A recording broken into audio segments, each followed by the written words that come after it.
Coming up on The Shield, Pastor Joseph Cunningham resigns from the Chapel of the Resurrection. And students react to the newly unveiled Valparaiso University brand. Hello Valparaiso, I'm meteorologist Lisa Meadows. Wind speeds are really starting to pick up across the area, and we could be seeing some clouds start to roll in over the weekend. I'll have more details coming up in my full forecast.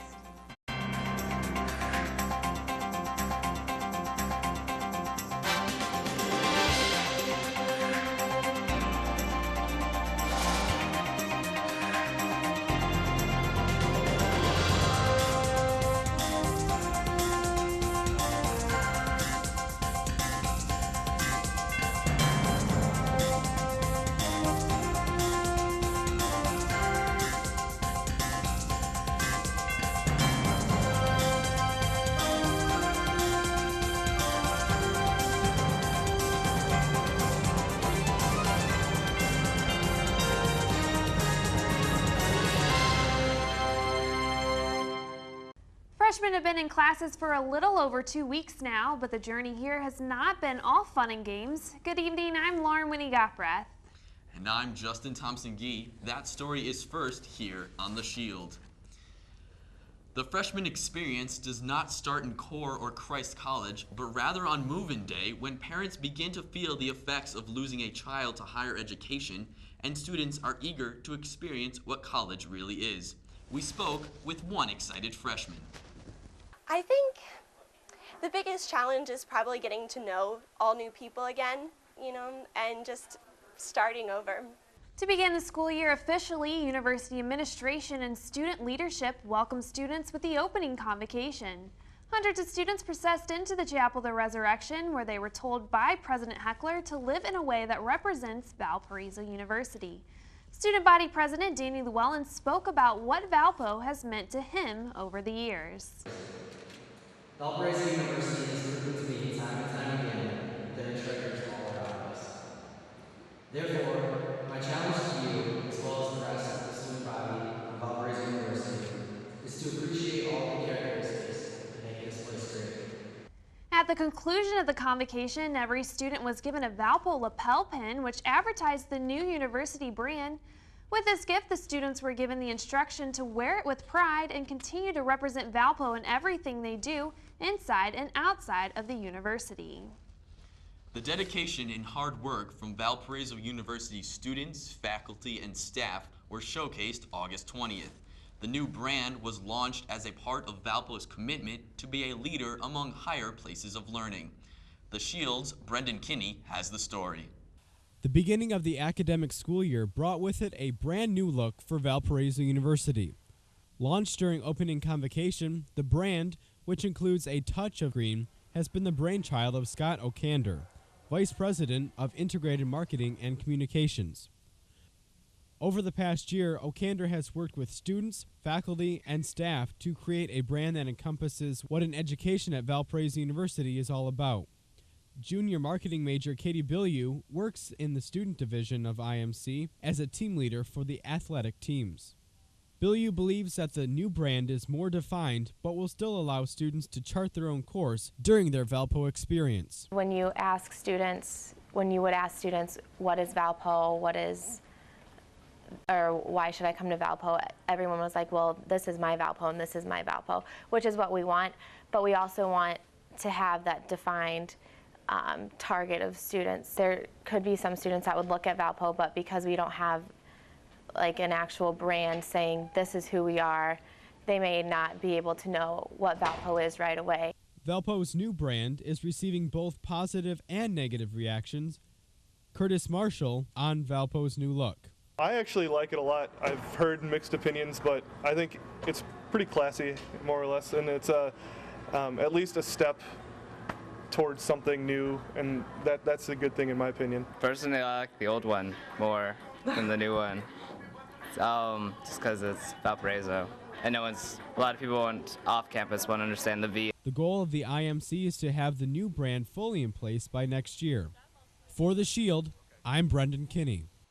As part of Valpo's new brand, the redesigned Crusader will be released at Communiversity Day on Saturday, September 18th. The new brand was not the only change on campus. Many new building projects began over the summer. including the destruction of the old student union. Demolition equipment was parked outside the old union over the summer, awaiting the go-ahead to raise the vacant building. The demolition took a few weeks and left what has been commonly been referred to by both students and administration as a large hole on the ground. The site will be replaced by a new academic building whose groundbreaking is set to begin sometime this fall. Also, facilities management began work in the valley on the backside of the Guild Memorial Residence Hall. The grassy area has been redone to allow room for 2 sand volleyball pits and a frisbee field.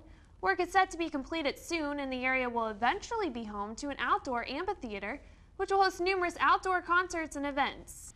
In addition to the new building projects, which started over the summer, progress on the addition to the Gellerson Engineering and Mathematics Center has certainly been made. The new building will be named the Donald V. Feitz Engineering Innovation Center and will include new laboratory and learning spaces for Valpo's undergraduate engineering students.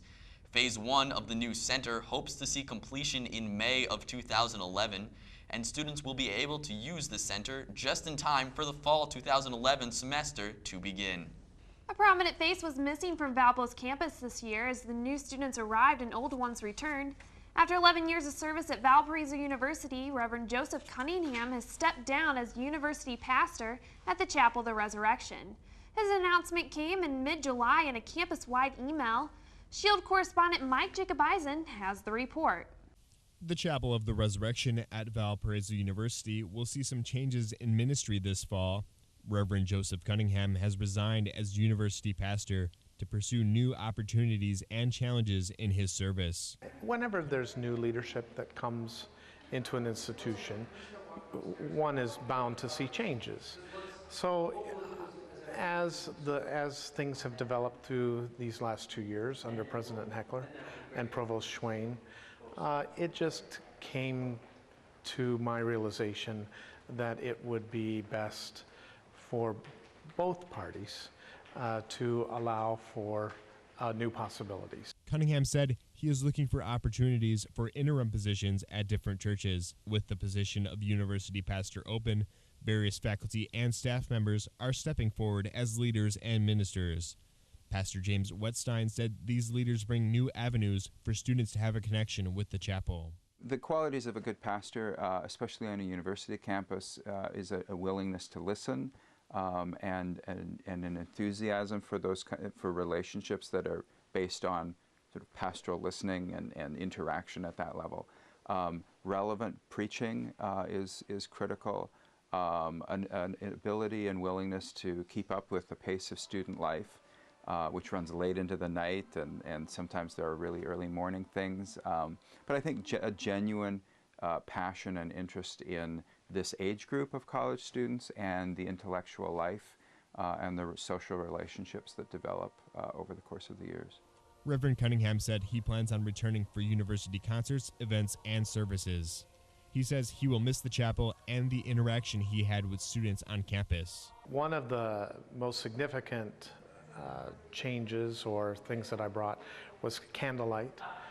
When I arrived, only had about 4 to 5 attending on a weekly basis, and within 2 to 3 years we had that increased to over 200.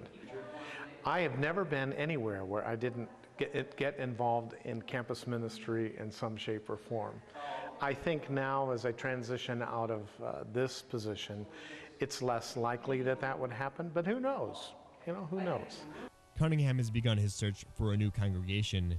In the meantime, he will be leading services as needed in churches in the Northwest Indiana region. The Chapel of the Resurrection installed interim Reverend Phyllis Kirsten on August 29th, an alumna of Valparaiso University. Reverend Kirsten will assume many of the responsibilities previously held by Reverend Grega. Now taking a look outside of Valpo, people in Massachusetts and other parts of New England are saying bye-bye to Tropical Storm Earl. The once powerful hurricane brought heavy rain and strong winds before barreling north towards Canada. The governor of Massachusetts has lifted the state of emergency imposed before Earl's arrival. Beaches that had been closed are now reopening, and the few customers without power should have electricity restored soon. Protesters gathered in front of the White House with a message for the government in wake of BP's massive oil spill. They say they're not just angry with the oil company, but also with U.S. regulators and companies that work with BP. Protesters say they hope to shed light on the drawbacks of the U.S. oil dependency. They carried signs and voiced chants like "Drill baby drill, kill baby kill." Meanwhile, BP successfully removed a failed blowout preventer, allowing crews to move forward with plans to permanently seal the well. BP says the total cost of the spill response is about $8 billion. Usually water is used to put out a fire, but one West Virginia family is worried because their water catches on fire. Mark and Linda Wolfong say they started smelling natural gas after crews dug a water well in their backyard. And they say there's got to be something in the water, because if a flame gets too close to running water, it certainly doesn't go out. The Wilfongs have to use bottled water for cooking and cleaning. Dominion Gas has taken samples, but officials say they don't have the results yet. Tragedy strikes a family in western Pennsylvania after an 11-year-old boy was accidentally shot to death in the head by a friend. Police in Ligonier Township say they were called to the home on Friday. They say the victim and two other boys got a hold of a loaded rifle and one accidentally shot the child. Police questioned the boys and their parents, but it's unclear if charges will be filed. Altamonte Springs police had to help a resident Sunday morning who was trapped inside of a car because of a wild bear. When officers arrived, they saw the bear running off into the woods. Several neighbors in the area also found their trash cans tipped over. They say they've noticed the cans scattered around the street every day or so for the past week. A JetBlue flight attendant who made a dramatic exit down an emergency chute is no longer working for the airline. That's according to an airline spokeswoman who would not elaborate on how Steven Slater and the company parted ways. Slater became a hero to some after the August incident. Authorities said he grabbed some beer and triggered an inflatable emergency chute from a plane at a JFK airport terminal in New York. His attorney says it happened after he went to help a passenger but got injured when a woman cursed him and slammed an overhead luggage bin on his head. Slater's pleaded not guilty to charges of reckless endangerment and criminal mischief, both felonies and criminal trespass. Now check out these Hawkeye fans in Iowa as they shake it all about, all in an effort to break the Hokey Pokey world record. It was part of the second annual Fry Fest, named in honor of former University of Iowa football coach Hayden Fry. Officials from the Guinness Book of World Records were there to count participants. More than 7,000 people hoped to hokey pokey their way to a victory. That was more than enough to beat the old record, which was set in Toronto back in 2003, with almost 4,500 people on hand. Last week, I sat down with Valparaiso University's President Heckler. When asked what his message would be to the current Valpo College generation, President Heckler had a strong message to deliver. I think it's important for students to spend some time unpacking that brand and what is in the brand for the university. And as seen here, the meeting was always business, but not always serious Valpo business. If you were to own an impractical car, what would it be? A Mini Cooper. Yeah, it would be. Oh, I tried to convince my wife that I really needed to have a Mini Cooper, and she convinced me that no, what I really needed was a Toyota Prius. That's really what I needed. For the complete interview, stay tuned to VUTV After the Shield for answers to numerous questions, including whether there is a movement to change Valpo's campus from dry to wet.